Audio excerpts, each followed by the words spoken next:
का class 9th का motion chapter start करते हैं। इसमें आपको सबसे पहले इसके पहले वाले वीडियो में मैं बनाया था, तो उसमें 2 वीडियो आपको प्लेलिस्ट में पड़ी होगी, जिसमें विस्थापन और दूरी को शायद उसमें डिसाइड किया था। तो उसमें आपको जो वॉइस थी क्लियर नहीं थी। तो आज की इस नई वीडियो में और जो आपको वॉइस मिलेगी क्लियर मिलेगी। आइए उसको फिर से एक बार रिवाइज कर लेते हैं। देखिए, सबसे पहले हम लोग इसमें मोशन चैप्टर स्टार्ट कर रहे हैं, गति क्लास 9th का।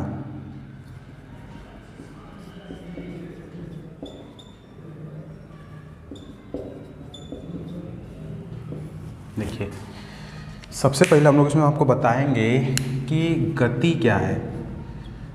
गति, मोशन, ठीक। मोशन को सबसे पहली पॉइंट, जो इम्पोर्टेंट पॉइंट है, ये लिखेंगे कि गति एक सापेक्ष पद है। क्या है? सापेक्ष पद है। इसका मतलब क्या हो जाएगा? गति एक सापेक्ष पद है। जैसे इसे बोलेंगे motion is relative term. Motion is a relative term. इसका मतलब क्या होगा? सापेक्ष का मतलब क्या होता है? सापेक्ष, देखिए, सापेक्ष का मतलब मैं आपको समझाता हूँ कि कैसे। मैं कहूँगा कि ये ट्रेन है, ठीक है। ये क्या है? ट्रेन है। ये ट्रेन क्या है कि इस ट्रेन में 2 यात्री खिड़की से देख रहे हैं। कौन कौन इसमें बैठा है? ए बैठा है और बी है, ठीक। ए, इसमें कौन कौन है? ए बैठे हैं और बी बैठे हैं। और सी क्या है? सी बाहर, ट्रेन के बाहर स्टेशन से खड़ा होकर ट्रेन को देख रहा है। आया समझ में? ये पूरी सीन क्या है कि ए और बी ट्रेन में बैठे हुए हैं और सी क्या है? सी बाहर से ए और बी को देख रहा है, ठीक। तो हम ये कहेंगे, ए कह रहा है, देखिए, ए कह रहा है कि बी विराम अवस्था में है, विरामावस्था में है, और सी कह रहा है कि बी गति अवस्था में है, गति की अवस्था में है, ठीक है। देखिए, तो हम यही कहेंगे, देखिए, ट्रेन चल रही है। ट्रेन क्या है? ट्रेन गतिमान है। ट्रेन क्या है? ट्रेन गतिमान है। ट्रेन गतिमान है। तो इसमें ये क्या, ये दोनों सही बोल रहे हैं? कैसे कि ए कह रहा है, ए है, बी विराम अवस्था में है, और सी कह रहा है कि बी गति की अवस्था में। इसका मतलब सुनिए, ये दोनों एक ही ट्रेन में है, ट्रेन चल रही है। तो ए और बी दोनों साथ साथ चल रहे होंगे ना। बी क्या होगा? इसके लिए विराम अवस्था में होगा, और बी क्या होगा? ए के लिए विराम अवस्था में होगा। लेकिन ये भी सी को देखेगा और बी भी सी को देखेगा, ठीक। तो इसके, देखिए, ये दोनों जब चलेंगे तो इन दोनों के ए और बी जब देखेंगे तो सी गतिमान अवस्था में प्रतीत होगा। जैसे आप लोग देखे होंगे कि ट्रेन में जब यात्रा कर रहे होंगे, तो ट्रेन से जब ट्रेन गति अवस्था में होती है, तब उसमें हम लोग देखते हैं कि जो बाहर के पेड़ पौधे होते हैं, जो भी घर मकान जितने भी होते हैं, वो सब हम लगता है कि वो सब गतिमान, वो सब पीछे की ओर भाग रहे हैं और हम अपनी जगह पर स्थित हैं। लेकिन ऐसा नहीं होता है। उसी तरह ये दोनों जब ए और बी को जब ये दोनों देखेंगे, ए और बी को ये दोनों देखेंगे, तो सी क्या होगा? पीछे की ओर जाएगा, मतलब सी गतिमान होगा। लेकिन जब सी क्या है? सी ए और बी को देखेगा तो ये दोनों गतिमान है। तो इसी के सापेक्ष में मतलब हम ये बताएंगे कि ए के सापेक्ष में बी क्या है? बी विराम अवस्था में है, और सी के सापेक्ष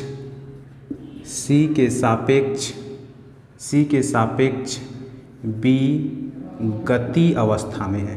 गत्यावस्था बोलते हैं इसे, गत्यावस्था अर्थात गति की अवस्था। ये पॉइंट समझ में आई, इसे बोलते हैं सापेक्ष पद। मैं समझ में बताया था कि मोशन एक सापेक्ष पद है, सापेक्ष का मतलब आपको मैं पूरी तरह से समझा दिया हूँ। इसके बाद देखिए हम लोग इसमें आज डिफाइन करेंगे कि सबसे पहले दूरी क्या होती है, विस्थापन क्या होता है, दूरी, विस्थापन, वेग, चाल, त्वरण, गति के प्रकार, 3 टाइप्स ऑफ मोशन। गति के प्रकार में समीकरण देखेंगे। समीकरण कौन सा समीकरण होता है, v बराबर u plus A T. Second क्या है, s बराबर U T plus half A T square, s बराबर U T plus half A T square. Third क्या है, v square you square plus 2as। इतना पॉइंट आज हम लोग इसको डिस्कस करेंगे, देख लीजिए आराम से। इसके बाद देखिए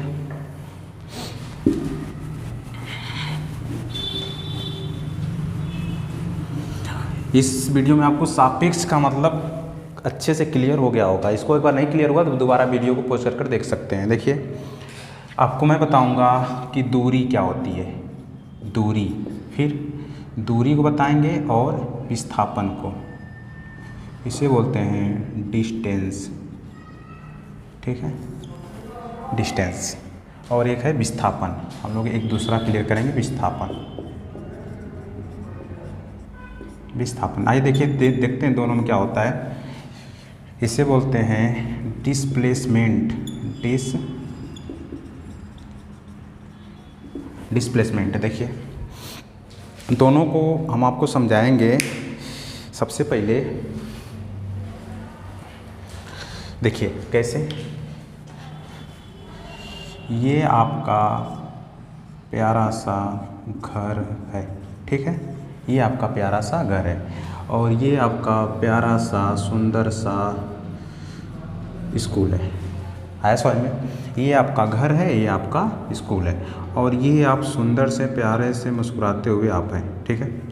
क्या कर रहे हैं कि इस, और ये आपके स्कूल से आपके घर का रास्ता है, ठीक।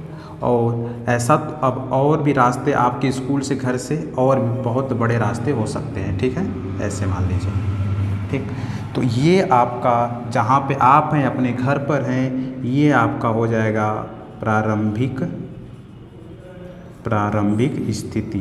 क्या होगा, प्रारंभिक स्थिति, ठीक। और आपका स्कूल यहाँ पे इनिशियल पॉइंट यानी अंतिम स्थिति, ठीक है। ये हो जाएगा प्रारंभिक स्थिति और ये हो जाएगा आपका अंतिम स्थिति।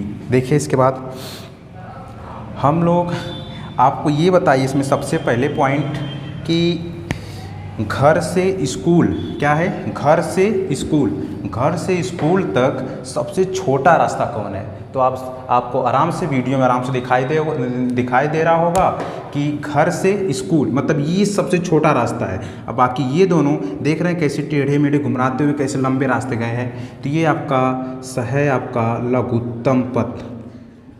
क्या है, लघुत्तम पथ, लघुत्तम छोटा, ये है लघुत्तम पथ। और ये क्या है, दीर्घ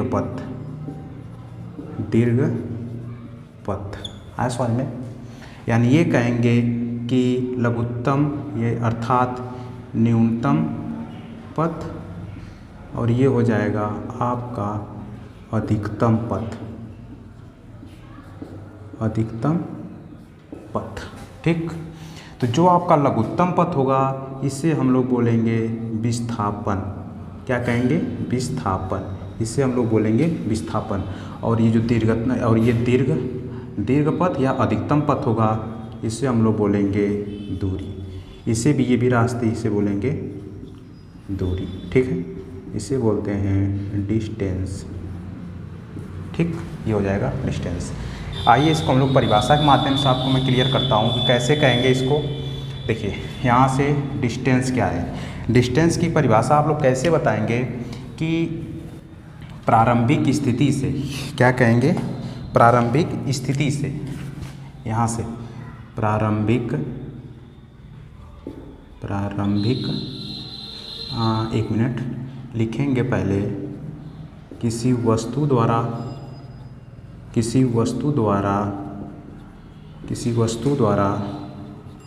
प्रारंभिक, किसी वस्तु द्वारा प्रारंभिक स्थिति से अंतिम स्थिति तक मार्ग की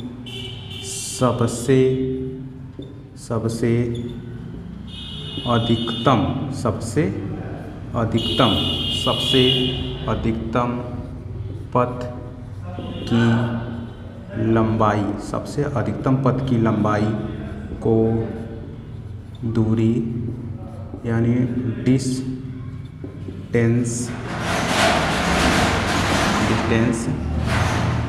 कहते हैं। क्या कहते हैं? डिस्टेंस कहते हैं। आज सवाल में मैं वही लिखा हूँ कि किसी वस्तु द्वारा प्रारंभिक स्थिति से अंतिम स्थिति तक मार्ग की सबसे अधिकतम पथ की लंबाई को दूरी कहते हैं। आज सवाल में विस्थापन देखिए, डिस्प्लेसमेंट क्या होता है। इसमें कहेंगे कि किसी वस्तु द्वारा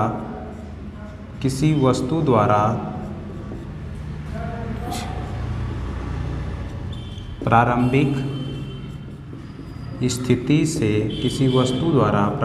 स्थिति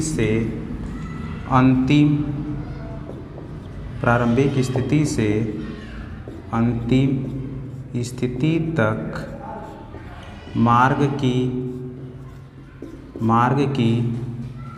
प्रारंभिक स्थिति से अंतिम स्थिति तक मार्ग की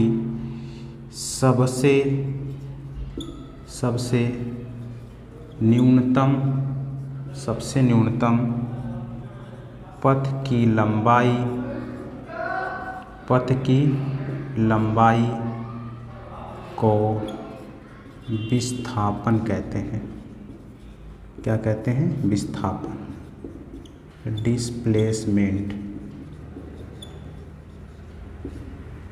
डिस्प्लेसमेंट यानी विस्थापन कहते हैं। ये रहा। ठीक, मैं आपको इस वीडियो में सबसे पहले बताया था मोशन क्या बताया था कि मोशन यानी गति क्या है? गति एक क्या है? सापेक्ष पद है। ठीक है ना? गति एक सापेक्ष पद है। सापेक्ष का मतलब आपको बताया था। फिर इसके बाद दूरी और विस्थापन को मैं बताया हूँ। क्या है? किसी वस्तु द्वारा प्रारंभिक स्थिति से अंतिम स्थिति तक मार्ग की सबसे इसमें इम्पोर्टेंट पॉइंट क्या है कि अधिकतम ये वाक्य लिखा है, इसको आप लोग ध्यान में दीजिएगा। अधिकतम पथ की लंबाई को डिस्टेंस यानी दूरी कहते हैं। इसमें देखिए किसी वस्तु द्वारा प्रारंभिक स्थिति से अंतिम स्थिति तक मार्ग की सबसे न्यूनतम पथ की लंबाई को क्या कहते हैं? विस्थापन कहते हैं। इसके बाद आपको दूरी विस्थापन में इसके बाद नेक्स्ट वीडियो में आपको देखने के लिए मिलेगा। आपको इस डायग्राम के माध्यम से, इस चित्र के माध्यम से अच्छे से समझाया हूँ, और इसे नहीं समझ में आया तो फिर से वीडियो को पोस्ट करके दोबारा इसको आप लोग आराम से देख सकते हैं। इसके बाद आपको ये वीडियो फर्स्ट है, इसके बाद वीडियो सेकंड में आपको ये पूरा मिलेगा। इसी के साथ आज का वीडियो समाप्त करते हैं। धन्यवाद। और इस वीडियो को लाइक, शेयर एंड सब्सक्राइब कर दीजिए अगर आपको अच्छे से समझ में आया होगा तब। Thank you.